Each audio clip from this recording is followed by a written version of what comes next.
वासुदेवाय। ॐ नमो भगवते वासुदेवाय। ॐ नमो भगवते वासुदेवाय। ॐ अज्ञानतिमिरान्धस्य ज्ञानाञ्जनशलाकया चक्षुरुन्मिलितं येन तस्मै श्रीगुरवे नमः। श्रीचैतन्यमनोभीष्टं स्थापितं येन भूतले स्वयं रूप कदा मह्यं ददाति स्वपदान्तिकम्। वन्देऽहं श्रीगुरो श्रीयुतपदकमलं श्रीगुरुन् वैष्णवांश्च श्रीरूपं साग्रजातं सहगणरघुनाथान्वितं तं सजीवं साद्वैतं सावधूतं परिजनसहितं कृष्णचैतन्यदेवं श्रीराधाकृष्णपादान् सहगणललिता श्रीविशाखान्वितांश्च। हे कृष्ण करुणा सिन्धो दीनबन्धो जगत्पते गोपेश गोपिका कान्त श्रीराधाकान्त नमस्तुते।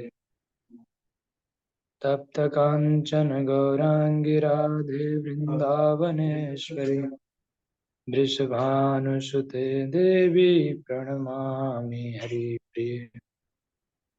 वाञ्छाकल्पतरुभ्यश्च कृपा सिन्धुभ्येव च पतितानां पावनेभ्यो वैष्णवेभ्यो नमो नमः। जय श्री कृष्ण चैतन्य प्रभु नित्यानंद श्री अद्वैत गदाधर श्रीवासादि गौर भक्त वृंद। हरे कृष्णा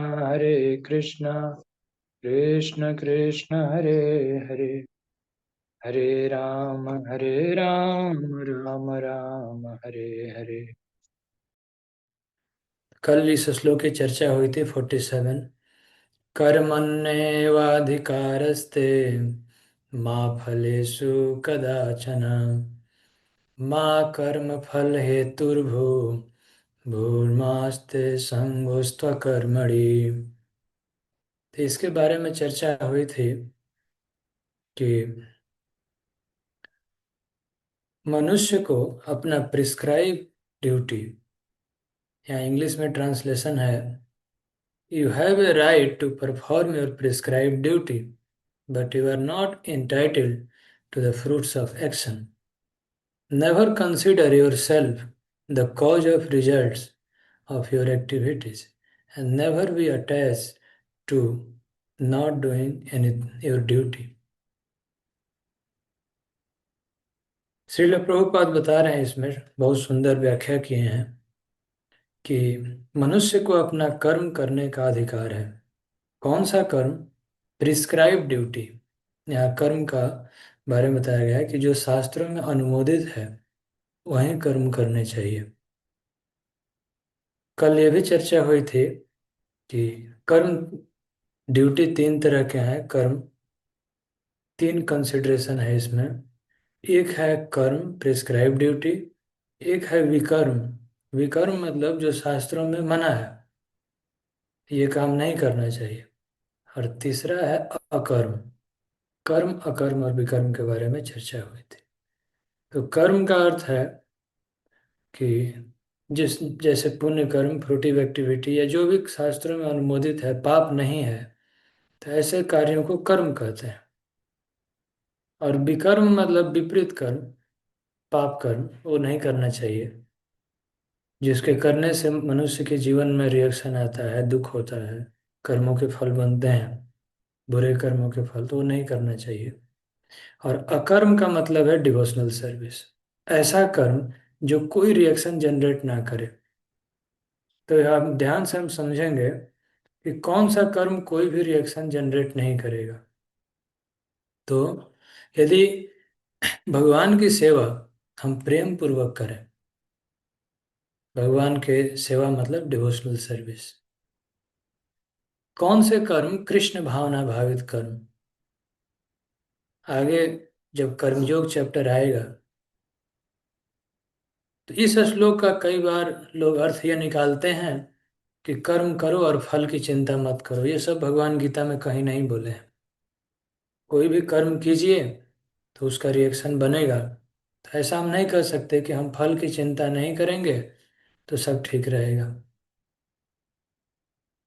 कर्म वही करने चाहिए जो शास्त्रों में अनुमोदित है। जैसे चोर चोरी करे, कल चर्चा हुई थी, और कहे कि मैं फल की चिंता नहीं करूंगा, तो अगले ही क्षण उसको अरेस्ट किया जाएगा। या कोई हत्या कर दे किसी का, तो मनुष्य को बहुत सावधानी पूर्वक कर्म करना चाहिए। और कौन सा कर्म? ऐसे कर्म जो हमें भगवान से कनेक्ट करे, जोड़े। तो प्रश्न यह उठता है कि कौन सा ऐसा कर्म है जो हमें भगवान से कनेक्ट कर सकता है, जोड़ सकता है? तो वही कर्म योग कहलाता है, कर्म योग। जैसे मान लीजिए आपको खाना है, तो भोजन करना यह प्रोसेस वही है। साधारण अन्न भी खाते हैं, और कुछ लोग जो चीज़ अनुमोदित नहीं है, जैसे जानवरों की हत्या करके खाना, मांस खाना, किसी को कष्ट दे के खाना, तो भी भोजन है। और साधारण अन्न भी खाते हैं, वो भी भोजन है। और कोई भगवान का प्रसाद खाता है, वो भी भोजन है। एक्शन सेम है, भोजन, ईटिंग प्रोसेस इज सेम, लेकिन इसमें डिफरेंस है। डिफरेंस यह है कि प्रसाद ग्रहण करना यह हो गया ईटिंग इन कृष्णा कॉन्शियसनेस। यह भक्ति से युक्त है। प्रसाद खाना एक योग की प्रक्रिया है, कर्म है, लेकिन साधारण कर्म नहीं है। ये कर्म भगवान से जोड़ रहा है, इसलिए यह कर्म योग हुआ, एक्शन इन कृष्णा कॉन्शियसनेस। जैसे मान लीजिए आपको गाना सुनना है, तो आप कोई दूसरा गाना सुन के, यदि भगवान का कोई डिवोशनल, कोई जो भगवान से प्रेम बढ़ाए, ऐसा गाना सुनिए। तो हियरिंग प्रोसेस, सुनना सेम है, लेकिन यह कर्म भगवान से जोड़ता है, यह कर्म। जैसे अर्जुन युद्ध कर रहे हैं, तो एक साधारण राजा भी युद्ध करता है। तो साधारण राजा की भावना होती है कि वह दूसरे राजा पर अटैक करेगा तो उसका राज्य छीन लेगा, तो उसका राज्य विस्तार हो जाएगा, उसके धन संपत्ति, नौकर चाकर, घर बार, राजमहल सब हमारे कब्जे में आ जाएगा। तो मैं और ज्यादा शक्तिशाली, ऐश्वर्यवान, धनवान राजा बन जाऊंगा। यह भावना होती है, स्वार्थ की भावना होती है। परंतु अर्जुन यहाँ अपना राज्य विस्तार के लिए युद्ध नहीं लड़ रहे हैं। भगवान कहते हैं कि अर्जुन, धर्म की स्थापना के लिए लड़ो। यहाँ तक भगवान गीता में कह दिए कि तुम नहीं भी लड़ोगे तो भी ये युद्ध हो चुका है। ये सभी लोग मारे जा चुके हैं विधि के विधान के द्वारा। अपने अपने कर्मों के हिसाब से इनकी मृत्यु हो चुकी है। तुम माध्यम बनो, क्रेडिट ले लो। तुम नहीं भी करोगे तो किसी दूसरे से भगवान करा लेंगे। तो अर्जुन जो यहाँ युद्ध लड़ रहे हैं, यह कर्म है, लेकिन यह कर्म योग है, यह डिवोशनल सर्विस है, भगवान की सेवा है। तो इस तरह से कुछ उदाहरण मैंने दिया, आप लोग समझ सकते हैं। कोई भी काम, अभी जैसे हम लोग अ, ये भगवत गीता डिस्कस कर रहे हैं, तो कई बार दुनियादारी की बातें भी डिस्कस होती है लोगों में। कभी कभी अननेसेसरी डिस्कशन भी होता है जिसका कोई कंक्लूजन नहीं है। तो बोलना एक प्रोसेस है, स्पीकिंग। भगवान ने क्षमता दी है मनुष्यों में, लेकिन स्पीकिंग, यदि भगवान की बातें कही जाए, कुछ ज्ञान की बातें हो, भगवत ज्ञान, दिव्य ज्ञान की बातें हो, तो यह योग बन जाता है, यह भगवान से जोड़ता है। यह कर्म भगवान से जोड़ेगा तो एक कर्म योग हो गया। इसलिए भगवान अर्जुन को सुझाव दे रहे हैं, योगस्थ कुरु कर्माणि संगम त्यक्त्वा धनंजय। हे अर्जुन, योग में स्थित होकर कर्म करो और आसक्ति त्याग दो रिजल्ट में। इस ये कर्म करके, जैसे मान लीजिए कि हम भगवान की कुछ सेवा करते हैं, प्रसाद बांटते हैं, प्रचार करते हैं, हरि कथा करते हैं, तो इसके लिए हमें कुछ रिजल्ट नहीं सोचना चाहिए। तो यह दिव्य कर्म है। ये नहीं कि भगवान आपके लिए कुछ किया तो मेरे लिए भी कुछ कीजिए। ये शुद्ध भक्ति नहीं है, ये प्योर स्पिरिचुअल एक्टिविटी नहीं है। प्योर एक्टिविटी मतलब निस्वार्थ होना चाहिए। कल ये भी चर्चा हुई थी कि क्यों निस्वार्थ कर्म करना है। क्योंकि यदि हम भगवान से कहें कि भगवान मुझे ये चाहिए, ये चाहिए, चाहिए, तो भगवान के अंतर्यामीता पर हम प्रश्न उठा रहे हैं। क्या भगवान अंतर्यामी हैं तो नहीं जानते कि मेरे लिए क्या जरूरत है, उनके भक्त को क्या आवश्यकता है? प्रभुपाद कहते हैं कि नीड में और ग्रीड में अंतर है। आपकी आवश्यकता और लालच में अंतर है। जितनी आपको आवश्यकता है भगवान जरूर पूरा कर देंगे, लेकिन अब हमारे मन में लालच आ जाए कि मुझे और चाहिए और चाहिए, इसका तो कोई अंत नहीं है। एक शांतिमय पीसफुल जीवन बिताने के लिए आपको जो आवश्यक है, यदि नियत कर्म प्रिस्क्राइब ड्यूटी करेंगे भगवान पूरा कर देंगे। और बाकी जो आपका समय बचे तो उसको स्पिरिचुअल प्रोग्रेस में लगाना चाहिए। तो वह व्यक्ति सिद्ध असिद्ध्यो समो भूत्वा, वह व्यक्ति सक्सेस फेलियर में आसक्त नहीं रहता कि मेटेरियली हमें क्या बड़ी से बड़ी सफलता मिलेगी, छोटी से छोटी।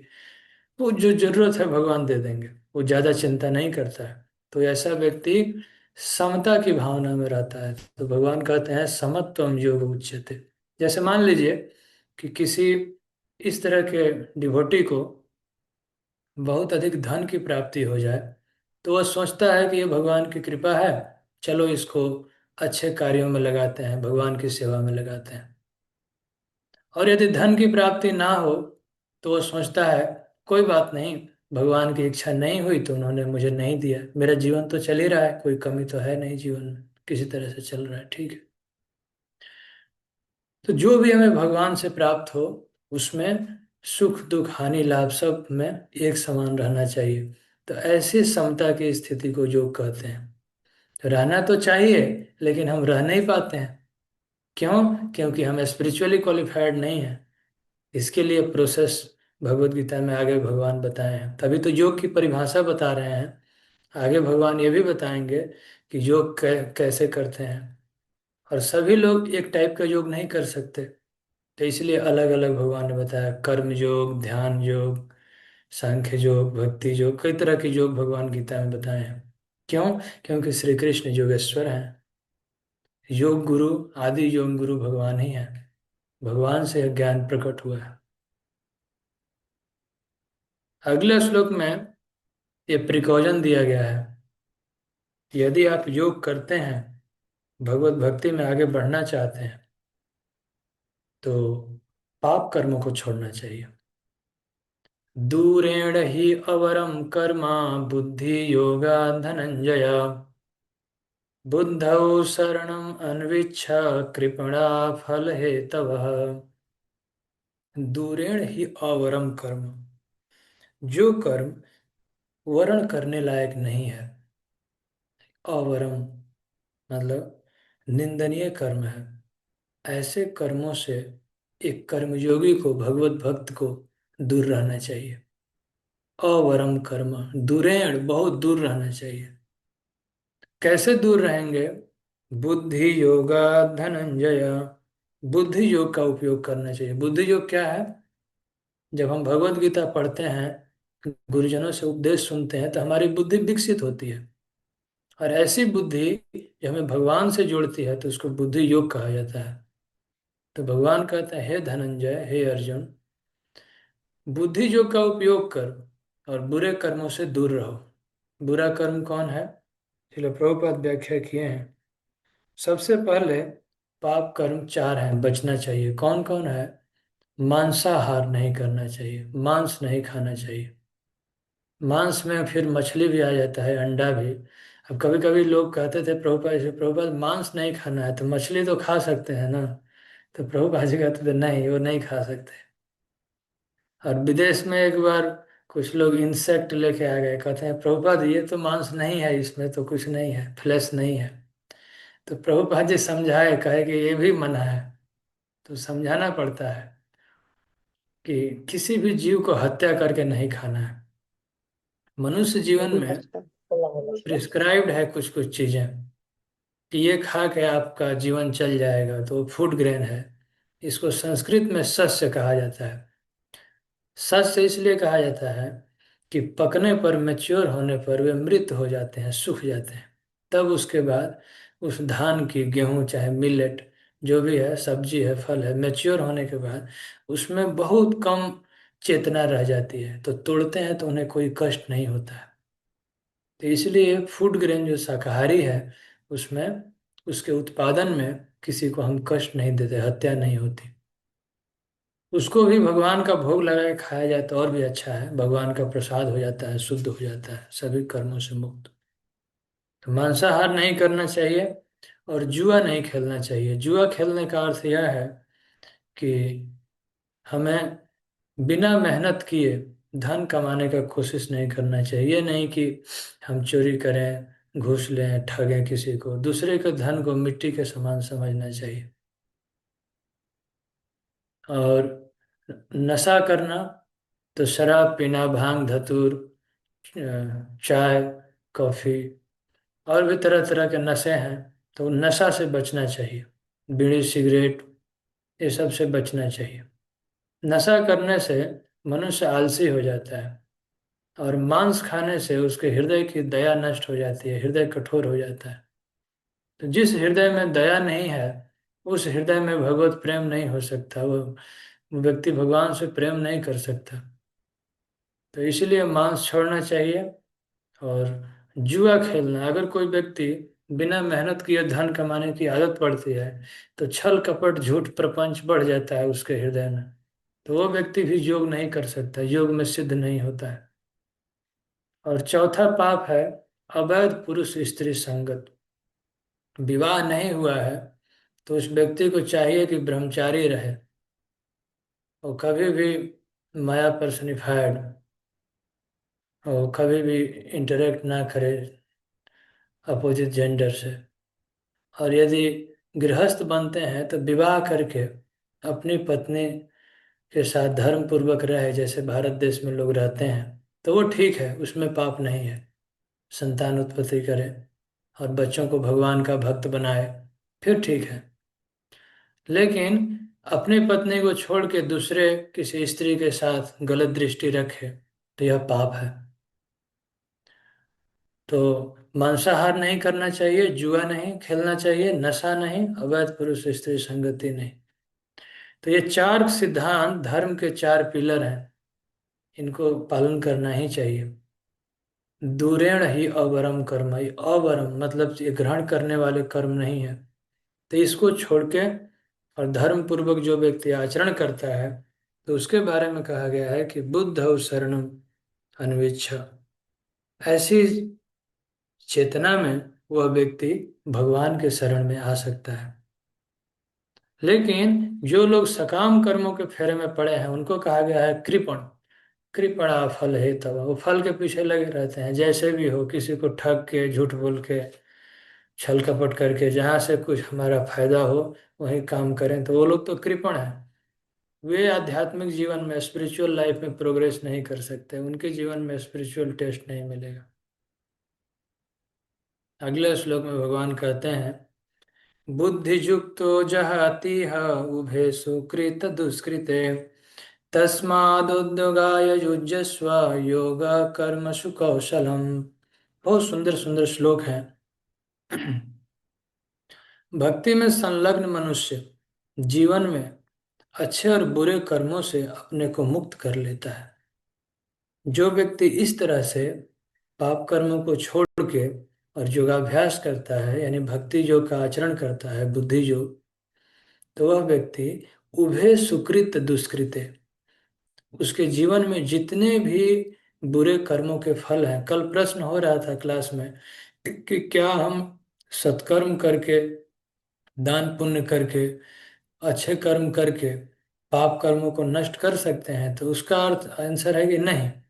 लेकिन कोई आध्यात्मिक जीवन में प्रोग्रेस करे, डिवोशनल सर्विस करे, भगवान के खुशी के लिए कार्य करे, भगवत गीता के अनुसार जीवन बिताए, तो वो अपने पाप कर्मों को नष्ट कर सकता है। उभय सुकृत दुष्कृत। वह अच्छे और बुरे कर्मों के फल से मुक्त हो जाता है। और इसलिए अर्जुन कहते हैं, भगवान कहते हैं अर्जुन से, तस्माद् उद्योगाय जुजस्व योग कर्मसु कौशलम। तो योग करने का यही कार्य कौशल है, यही एक्सपर्टाइज है, यही कला है। इस तरह से योग करना चाहिए।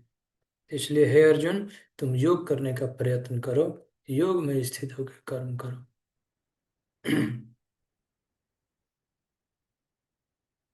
अगले श्लोक में भगवान श्री कृष्ण कहते हैं अर्जुन से, कर्मजं बुद्धियुक्ता हि फलं त्यक्त्वा मनीषिणः जन्म बंध विनिर्मुक्ता पदम गच्छन्ति अनामयम्। इस तरह अगर अर्जुन पूछे भगवान से कि आप भगवान जो आप योग बता रहे हैं, तो इससे पहले किसी को लाभ हुआ है, कोई फायदा हुआ है किसी को? तो भगवान कहते हैं हाँ हुआ है। भगवत भक्ति में लगकर बड़े बड़े ऋषि मुनि, त्यक्त्वा मनीषिणम, बड़े बड़े मनीषी जन्म बंध विनिर्मुक्ता, जन्म मृत्यु के चक्र से मुक्त हुए हैं पहले भी। इसलिए तो मैं बता रहा हूँ, ये कोई नया ज्ञान नहीं है, ये अनादि सनातन ज्ञान है। पदम गच्छन्ति अनामयम्, वे ऐसे पद को प्राप्त किए जिनका भौतिक नाम नहीं है। इसका अर्थ यह है कि वे भगवत प्राप्ति किए। इसमें प्रपट में प्रभुपाद जी बहुत सुंदर व्याख्या किए हैं। श्रीमद् भागवतम का श्लोक है, दसम स्कंद के 14वें अध्याय का 58 नंबर श्लोक। समाश्रिता ये पद पल्लव प्लवम महत्पदम पुण्यजसो मुरारे भवाम बुधिवत्स पदम परम पदम पदम पदम जद विपदाम न तेषाम। बहुत सुंदर इसका अर्थ है। समाश्रिता ये पद पल्लव प्लवम पदम महत्पदम पूर्ण जसो मुरारी। जो व्यक्ति श्री भगवान के चरण कमल रूपी नाव को ग्रहण किया है, जो संपूर्ण जगत के आश्रय हैं और मुकुंद नाम से विख्यात हैं। श्री कृष्ण का नाम मुकुंद क्यों है? क्योंकि वे मुक्ति के दाता हैं। किसी दूसरे को मुक्ति का दाता शास्त्रों में नहीं कहा गया है, केवल श्री कृष्ण को कहा गया है कि वे मुक्ति के दाता हैं। तो जो व्यक्ति भगवान मुकुंद श्री कृष्ण के शरण में आता है, तो वो इस भवसागर को ऐसे पार कर जाता है जैसे एक काफ फुटप्रिंट, एक बछड़े का खूर। जब बरसात के दिनों में आप देखते हैं कि बरसात के दिनों में एक बछड़ा का खूर जब जमीन पर पड़ता है कीचड़ में, तो छोटा सा एक गड्ढा बन जाता है। तो उसमें कितना पानी आता है? थोड़ा सा पानी आता है। उसको तो कोई भी पार कर लेगा, एक छोटा सा बच्चा दौड़ के पार कर लेगा। तो जो व्यक्ति भगवान श्री कृष्ण के शरण में नहीं आते हैं, इस तरह से भगवत भक्ति योगाभ्यास नहीं करते हैं, तो उनके लिए इस संसार को कहा गया है कि ये भव समुद्र है, भव सागर है। तो सागर को पार करना बहुत कठिन है। कई बार भक्तों में भी निराशा हो जाती है, सोचते हैं कि हम भगवान को नहीं पा सकते, बड़ा कठिन है। तो साधारण कर्मों से तो यह कठिन है। यदि कोई सोचे कि यज्ञ करके दान देके दूसरी क्रियाओं से हम भगवान को पा लें, तो वो संभव नहीं है। लेकिन भगवत भक्ति करके, भगवान का सेवा करके, ये भवसागर इतना छोटा हो जाता है जैसे गाय के बछड़े का फुटप्रिंट, और उसको कोई भी पार कर सकता है इजीली। इसलिए यहाँ पे कहा गया है कि भवाम बुधि भव अम्बुधि, यह भवसागर कैसे हो जाता है? वत्स पदम परम। वत्स मतलब बछड़ा, गाय के बछड़े का फुटप्रिंट जैसे छोटा हो जाता है। अर्थात कहने का मतलब है कि भगवत प्राप्ति बहुत आसान हो जाती है। हम भगवान के शरण में आए, भगवान का आज्ञाकारी बने, तो कोई बात नहीं, आप किसी भी बैकग्राउंड से आए, जो भी पहले कर्म किए, आप भगवत भक्ति पा सकते हैं। अब कैसे भगवान की भक्ति करें, इसके बारे में आगे चर्चा होगी जब भक्ति योग चैप्टर आएगा।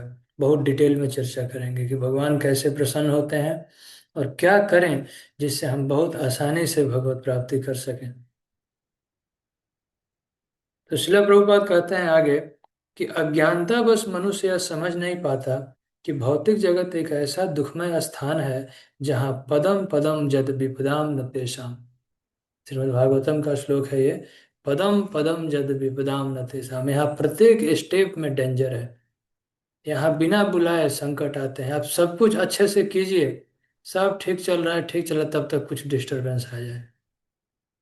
ऐसा हो ही नहीं सकता है कि हमेशा लाइफ स्मूथ चले। वेव मोशन के जैसे है, ऊपर नीचे चलता रहता है। कभी अच्छा चलेगा, तुरंत खराब चलेगा, फिर अच्छा चलेगा, फिर खराब चले।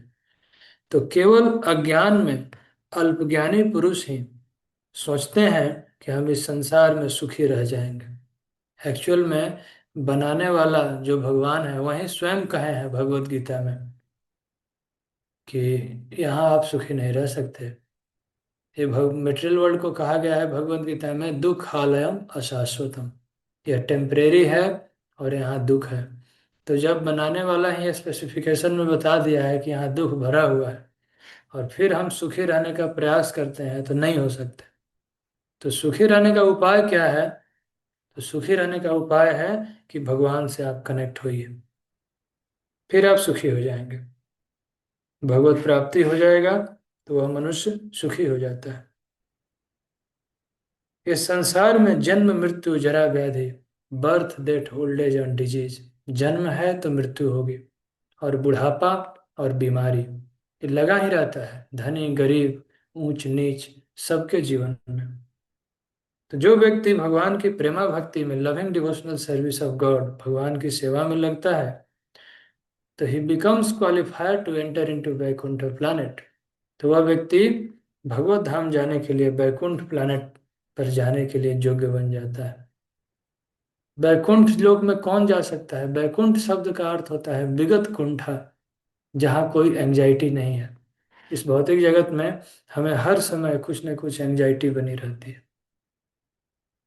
तो वैकुंठ जगत के बारे में भी आगे चर्चा होगी डिटेल में, हम उसके बारे में डिस्कस करेंगे। अगले श्लोक में भगवान कहते हैं यदा ते मोह कलिलं बुद्धिर्व्यतितरिष्यति तदा गन्तासि निर्वेदं श्रोतव्यस्य श्रुतस्य च। जब तुम्हारी बुद्धि मोह रूपी सघन वन को पार कर जाएगी तो तुम सुने हुए और सुनने योग्य सबके प्रति अन्य मनस्क हो जाओगे। इसका अर्थ यह है, अभी अर्जुन मोह में है, इसलिए भगवान कहते हैं कि अर्जुन मोह करने की जरूरत नहीं है। ज्ञान जब उदय होता है, भगवत ज्ञान हमें उदय होता है, तो हमारा मोह दूर होता है। मोह मतलब इल्यूजन, ज़्यादा से ज़्यादा हम लोग भ्रम में रहते हैं। तो मोह दूर करने का उपाय है कि हमें ध्यान पूर्वक भगवत भक्तों के मुख से ये हरि कथा सुननी चाहिए। हरि कथा मतलब जो भगवान के उपदेश हैं भगवत गीता, श्रीमद् भागवतम आदि ग्रंथों में। Krishna consciousness transcend the limit of शब्द ब्रह्म, range of Upanishad and Vedas. शब्द ब्रह्म कहा जाता है जो वेद शास्त्र हैं, भगवत गीता है, इसको ब्रह्म विद्या भी कहा गया है। ब्रह्म विद्या का अर्थ यह है कि ये भगवान से भिन्न नहीं है, भगवान के मुख से निकले हैं, तो ये भगवान के ही उपदेश हैं।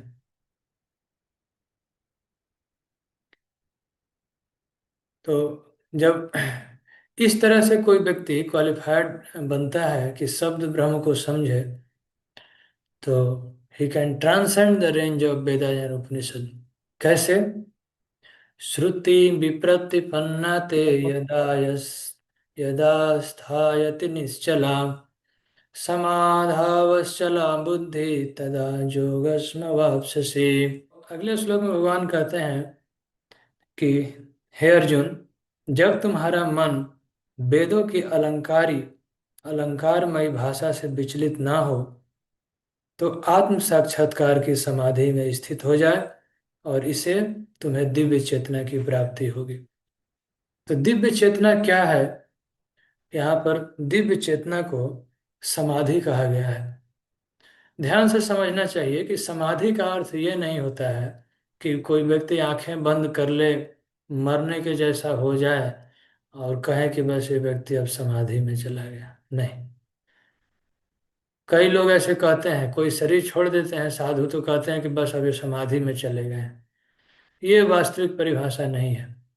इंग्लिश में यहाँ लिखा गया है trance of self realisation. Trance का मतलब है कि highest stage of Krishna consciousness, आध्यात्मिक जीवन की चरम सीमा। समाधि का अर्थ यह है कि जो व्यक्ति भगवान को पूर्णतः रियलाइज कर चुका है। यहाँ प्रभुपाद जी परपट में लिखे हैं कि one is in samadhi is to say that one has fully realised Krishna consciousness. तो फुल्ली रियलाइज का मतलब क्या है? फुल्ली रियलाइज का अर्थ है कि भगवान को समझने की तीन अवस्थाएं होती है। एक है ब्रह्म, एक है परमात्मा, और तीसरा है भगवान। यह श्लोक श्रीमद् भागवतम का है। भगवान को समझने की तीन अवस्थाएं, ब्रह्म, परमात्मा और भगवान। और कौन सा श्लोक है?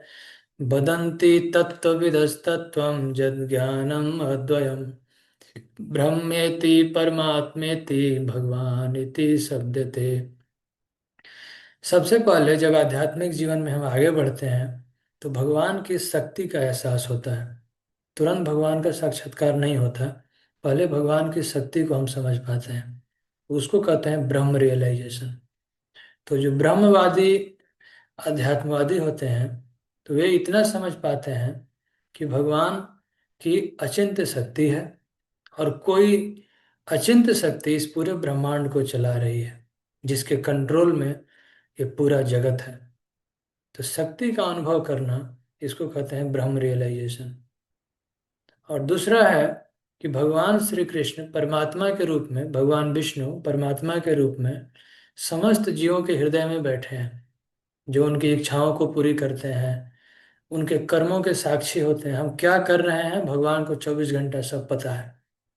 तो हमारे कर्मों के साक्षी भी भगवान होते हैं और हमारे हृदय में बैठे रहते हैं और हमारी सभी इच्छाओं की पूर्ति करते हैं और प्रतीक्षा करते हैं कि कब ये जीव मेरी तरफ घूमे, कब कब ये मेरी तरफ आएगा, कब ये भगवत भक्त बनेगा। भगवान उसका पालन करते रहते हैं और वेट करते हैं कि कब मुझसे प्रेम करेगा, कब मुझे समझेगा। तो अलग अलग योनियों में घूमते घूमते जब उसको मनुष्य योनि मिलती है तो भगवान परमात्मा रूप में उसको ऐसी व्यवस्था करते हैं कि उसको भगवत प्राप्ति के लिए सुविधाएं मिले। लेकिन अज्ञानतावश ये लिविंग एंटिटी भ्रम में रहता है, भगवान को भूला रहता है। तो अध्यात्मवादी जब भगवान की शक्ति को रियलाइज कर लेते हैं तो उसके बाद जब नेक्स्ट प्रोग्रेस करते हैं तो उनकी अवस्था पहुंचती है परमात्मा रियलाइजेशन। तो बहुत ऐसे अध्यात्मवादी हैं, सेंटली पर्सन हैं, जो बोलते हैं कि परमात्मा सब कुछ करते हैं। तो भी एक लेवल है भगवान रियलाइज करने का। तो सबके समस्त जीवों के हृदय में एक कण में भगवान का वास देख सकते हैं।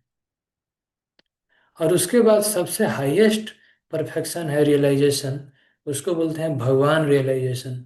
तो भगवान का मतलब है कि वह व्यक्ति, वह आध्यात्मवादी, वह स्पिरिचुअलिस्ट भगवान के साथ अपने संबंध का अनुभव करता है। जैसे हनुमान जी भगवान रामचंद्र के साथ दास्य भाव में रहते हैं, सेवक की भावना। अर्जुन सखा भाव में है। अर्जुन सोचते हैं कि श्री कृष्ण भगवान है, लेकिन अर्जुन मित्र के रूप में भगवान की सेवा कर रहे हैं। नंद महाराज जसोदा सोचते हैं कि श्री कृष्ण हमारा पुत्र है, लेकिन एक्चुअल में वे भगवान के भक्त हैं और श्री कृष्ण को पुत्र रूप में समझ के उनकी सेवा करते हैं। तो वात्सल्य भाव, ऐसे ही माधुर्य भाव गोपीजनों का है। मित्र भाव, सखा भाव में भगवान के मित्र विभीषण और भी रहते हैं।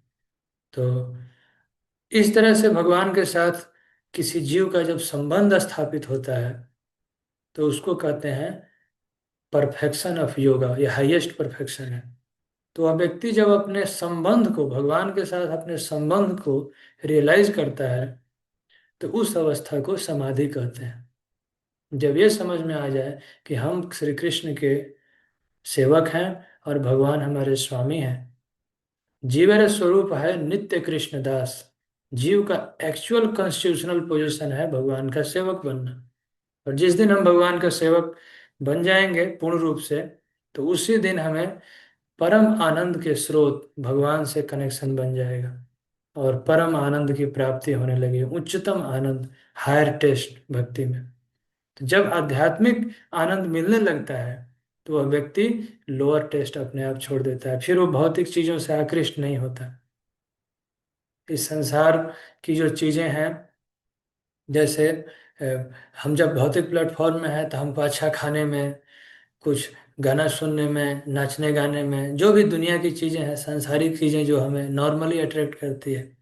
तो जो कोई स्पिरिचुअली एडवांस हो जाए, रसवर्जम रस अप्यस्य परम दृष्टवा निवर्तते, तो उसको फिर ये चीजें, भौतिक चीजें अट्रैक्ट नहीं, पर पैसा, पोजीशन, मेटेरियलिस्टिक चीजें, जो दुनिया की चीजें हैं, साधारणतः जो मनुष्य को आकर्षित करती है, तो ऐसे व्यक्ति को कहते हैं कि वह समाधि की स्थिति में है, स्थित प्रज्ञ है। प्रज्ञ मतलब होता है बुद्धि, प्रज्ञा मतलब बुद्धि, और स्थित मतलब फिक्स्ड इंटेलिजेंस। तो यहाँ पर अर्जुन ने अब भगवान से प्रश्न कर दिया। अर्जुन पूछते हैं कि भगवान, कैसे पता चलेगा कि कोई व्यक्ति जिंदा है, सब काम भी कर रहा है, लेकिन भौतिक जगत से आसक्त नहीं है? तो ऐसे व्यक्ति को आप कहते हैं स्थित प्रज्ञ, और ऐसे व्यक्ति को कहते हैं कि वह समाधि में स्थित है, हर समय भगवान को याद करता है, कभी भूलता नहीं। हर एक्टिविटी में, हर उसके एक्शन में भगवान याद आते हैं, भगवान को समावेशित किया। कैसे? उसका क्या लक्षण है, कैसे पता चलेगा, हम कैसे पहचान करेंगे कि शुद्ध भक्त कौन है? तो अर्जुन पूछते हैं, स्थित प्रज्ञस्य का भाषा समाधिस्थस्य केशव, स्थित धी किम प्रभासेत किम आसीत ब्रजेत किम। हे अर्जुन, अर्जुन पूछते हैं, हे श्री कृष्ण, आप मुझे बताइए, स्थित प्रज्ञस्य का भाषा, जो स्थित प्रज्ञ व्यक्ति है उसकी भाषा कैसी होती है, वो कैसे बोलता है? और समाधिस्थस्य केशव, और यदि कोई समाधि में स्थित है तो उसके क्या लक्षण है? स्थित धी, धी मतलब होता है बुद्धि, स्थित बुद्धि वाला व्यक्ति जिसका इंटेलिजेंस फिक्स है, डेविएट नहीं होता, other than Krishna consciousness, other than spiritual life, वो डेविएट नहीं होता। तो वह क्या बोलता है? किम प्रभाषित किम ब्रजित, कैसे चलता है, कैसे आचरण करता है, क्या उसके सिम्टम है, इसको आप थोड़ा विस्तार से बताइए। श्रील प्रभुपाद व्याख्या करते हैं इसमें, कहते हैं कि जिस प्रकार प्रत्येक व्यक्ति की विशिष्ट स्थिति अनुसार कुछ लक्षण होते हैं, विशिष्ट स्वभाव होता है, जैसे टॉकिंग, वॉकिंग, थिंकिंग, इस दुनिया में हम देख सकते हैं कि किसी सबकी बोलने की शैली अलग अलग है, चलने की, सोचने की, आचरण करने की। तो जिस प्रकार किसी धनी पुरुष के भी कुछ लक्षण होते हैं तो उसको धनवान कहा जाता है, और रोगी व्यक्ति का भी कुछ लक्षण होता है जिसको देखते ही पता चलता है कि यह आदमी डिजीज्ड है, बीमार है। और विद्वान अपने गुणों से विद्वान समझा जाता है। उसी प्रकार स्थित प्रज्ञ व्यक्ति, ये कृष्ण भावना भावित व्यक्ति जो ट्रांसेंडेंटल कॉन्शियसनेस में है, दिव्य चेतना में है, तो वो भी अपने लक्षण से पहचाना जाता है। ये नहीं कि कोई व्यक्ति आके कह दे कि मैं अभी बहुत स्पिरिचुअली एडवांस हो गया, तो नहीं, इसके सिम्टम बताए गए हैं। और भगवत गीता में आगे ये 26 गुण हैं, 26 क्वालिटीज, तो उसके बारे में चर्चा होगी। वो अमानित्वम से शुरू होता है, विनम्र होना, धर्मपरायण, सत्यनिष्ठ, ये सब गुण बताए गए हैं। तो आगे चर्चा हम लोग करेंगे विस्तार से। सबसे महत्वपूर्ण बात यह है कि कृष्ण भावना भावित व्यक्ति किस तरह से बोलता है। प्रारंभिक लक्षण है कि बोली से आदमी पहचाना जाता है। प्रभुपाद कहते हैं कि एक मूर्ख का तब तक पता नहीं लगता जब तक वो नहीं बोलता। अगर अच्छे से ड्रेस पहना के पूरा टिप टॉप कोट पहन, टाई पहन के अगर कोई व्यक्ति बैठ जाए तो, और उसको मान लीजिए कि एक बड़े वैज्ञानिक के तौर पे बैठा दिया जाए, तो कोई देख के सलाम करेगा कि ये वैज्ञानिक साहब है। लेकिन जब वो मुंह खोलता है तो पता चल जाता है कि ये कितना पढ़ा लिखा है। चलो, प्रभुपाद लिख रहे हैं कि as soon as he speaks he reveals everything at once, सब पता चल जाता है। तो उसी तरह से हमें कृष्ण भावना भावित व्यक्ति, स्थित प्रज्ञ व्यक्ति की सिम्टम सबसे पहले सुनने से होती है, ध्यान दे के सुनिए, पता चल जाएगा। फिर उसका आचरण देखिए, आपको थोड़े समय पता चल जाएगा। कहते हैं ना, action speaks louder than words. ओ, जो कोई भी यदि भगवत भक्त है, सच्चा है, सरल है, तो उसके काम में देखा जाएगा, उसके एक्शन में पता चलता है कि कितना सच्चा है। टाइम से पता चलता है। टाइम रिवील्स एवरीथिंग, समय के साथ पता चल जाता है कि कौन क्या है, who is what, time will tell. तो जब अर्जुन ने यह प्रश्न किया है कि स्थित प्रज्ञ व्यक्ति की क्या परिभाषा है, कैसे बोलता है, कैसे उसकी बुद्धि होती है, कैसे चलता है, तो भगवान अब उसकी व्याख्या कर रहे हैं। श्री भगवान उवाच प्रजहाति यदा कामान् सर्वान् पार्थ मनोगतान् आत्मन्यवात्मना तुष्टा स्थित प्रज्ञस्य उच्यते।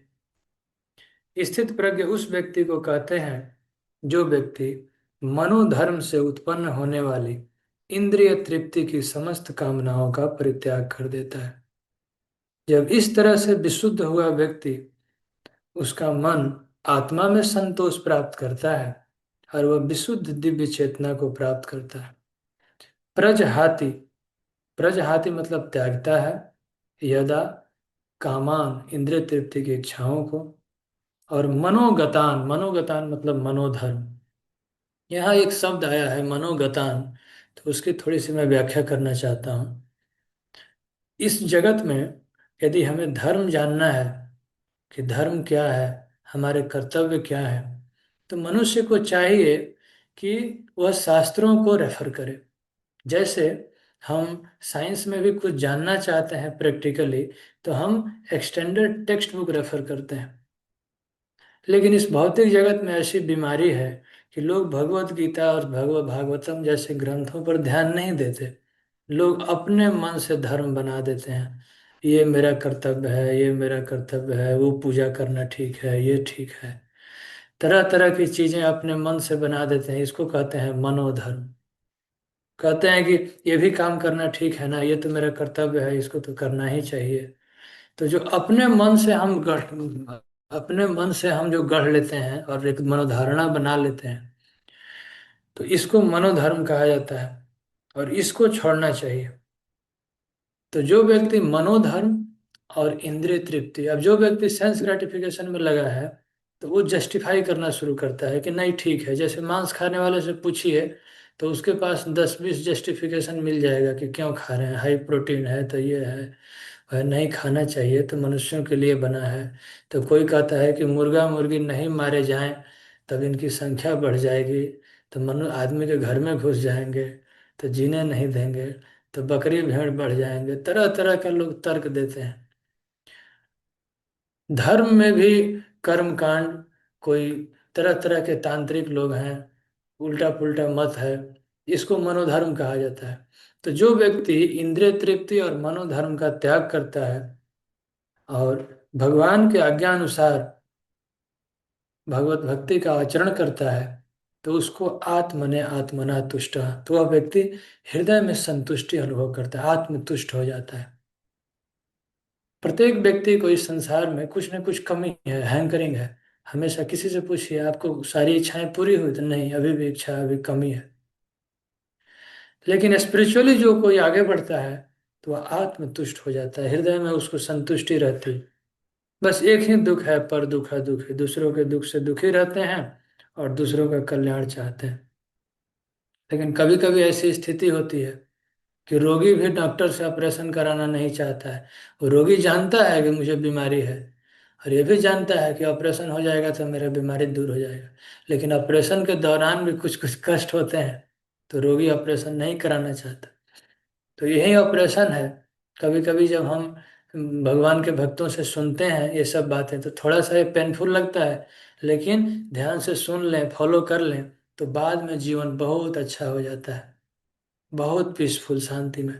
तो ऐसे व्यक्ति को स्थित प्रज्ञ कहा जाता है। भगवान कहते हैं स्थित प्रज्ञ से तस्य उच्यते। ऐसे व्यक्ति को स्थित प्रज्ञ कहा जाता है।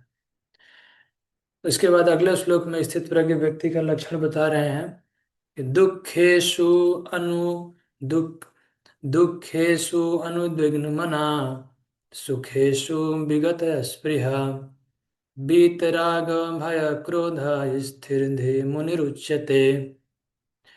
जो व्यक्ति दुख से दुख आने पर जीवन में अनुद्विग्न नहीं होता है, उद्विग्न नहीं होता है, दुख को सहना सीख लेता है, कोई बात नहीं, दुख आए तो सहना चाहिए, और सुख में बहुत अधिक मजा आ गया तो फिर सुख भी टेम्परेरी है, मजा थोड़े दिन ही रहेगा। तो जो स्थित प्रज्ञ व्यक्ति है वो सुख दुख में उद्विग्न नहीं होता, और सुख में बहुत आसक्ति नहीं होती। जैसे मान लीजिए कि कभी अच्छा एकोमोडेशन मिला, बढ़िया घर मिला रहने के लिए, तो उसमें आसक्त हो जाते हैं, लगता है इसी में रहना ठीक है। और कभी कभी नहीं मिलता है तो दुखी हो जाते हैं। कभी सम्मान मिलता है, सब लोग बड़ाई करते हैं, आप बहुत अच्छे हैं, इतना अच्छे हैं, तो बहुत अच्छा लगता है, उसमें आसक्ति हो, लगता है कि ऐसे ही चलता रहे तो बढ़िया है। और कभी कभी भगवान इस भौतिक जगत में जब हम रहते हैं तो अपमान भी दिलवाते हैं, ऐसे लोगों से भेंट करा देंगे जो अपमान कर देते हैं, तो उस समय हम उद्विग्न हो जाते हैं। लेकिन एक स्थित प्रज्ञ व्यक्ति सोचता है कि ये तो सम्मान अपमान भी टेम्परेरी है, ये भौतिक जगत की चीज है। सम्मान मिलने से तो हम बड़े नहीं हो जाएंगे, अपमान से छोटे भी नहीं हो जाएंगे, जैसे थे ऐसे ही रहेंगे। तो अपनी स्थिति को समझ के और दूसरे लोगों के कमेंट से, उनकी बातों से, उनके व्यवहार से जो प्रभावित नहीं होता, और बीत राग भय क्रोध, आसक्ति, भय और क्रोध से मुक्त होता है, तो ऐसे व्यक्ति को स्थित प्रज्ञ कहते हैं। तो स्थित प्रज्ञ व्यक्ति की और भी लक्षण है, हम अगले क्लास में चर्चा करेंगे बहुत विस्तार से। ना अभिनंदती ना द्वेष्टि, अभिनंदन कीजिए और उसके साथ द्वेष कीजिए, तस्य प्रज्ञा प्रतिष्ठिता, शुभ अशुभ में भी वो एक समान रहेगा, उसकी स्तुति कीजिए निंदा कीजिए तो भी एक समान रहता है। ये भी लक्षण है। इसके बाद भगवान बोले हैं कि जो व्यक्ति चया संहरते चायम कुर्मो अंगानि व सर्वशा इंद्रियाणि इंद्रियर्थाभ्य तस्य प्रज्ञा प्रतिष्ठिता। जैसे एक कूर्म, कूर्म मतलब होता है कछुआ। कछुआ क्या करता है, जैसे ही संकट देखता है तो उस समय अपने समस्त अंगों को समेट लेता है। कछुआ के पीठ पर आप देखते होंगे एक कठोर लेयर होता है। तो कछुआ कूर्म की तुलना यहाँ की गई है स्थित प्रज्ञ व्यक्ति से। तो कूर्म क्या करता है कि जैसे ही संकट देखता है तो अपने सभी अंगों को समेट लेता है, और जब संकट नहीं है तब धीरे धीरे फूंक फूंक के चलता है। तो वैसे ही स्थित प्रज्ञ व्यक्ति, सच्चा आध्यात्मिक व्यक्ति बहुत सावधानी से इस भौतिक जगत में रहता है। जैसे ही लगता है क्या देखना है, क्या नहीं देखना है, क्या सुनना है, क्या नहीं सुनना है, क्या खाना है, क्या नहीं खाना है, किसके साथ बात करना है, किस साथ नहीं करना है, कितना बात करना है, कितना नहीं करना है, तो वो एक कछुआ के जैसे सावधान रहता है। और इंद्रियाणि इंद्रिय अर्थाभ्यो, उसके लिए बहुत इंद्रिय सेंसेस को कैसे रेगुलेट करना है उसके लिए फिक्स रहता है। तो ऐसे व्यक्ति को आध्यात्मिक रस मिलता है। और भगवान अगले श्लोक में बताए हैं, रस वर्जम रस अप्यस्य परम दृष्टवा निवर्तते। जब हायर टेस्ट मिलता है तो वह लोअर टेस्ट त्याग देता है। जैसे किसी को रसगुल्ला मिले तो चॉकलेट क्यों खाएगा, वो आध्यात्मिक सुख मिले तो भौतिक सुख के प्रति क्यों आकृष्ट होगा। तो यहीं पर आज कंक्लूड करेंगे। आप लोगों का बहुत बहुत धन्यवाद कि ध्यान से सुने, और हमने कोशिश किया कि एज इट इज जो सीखा है बताने के लिए। भगवत वाणी भगवत गीता की जय।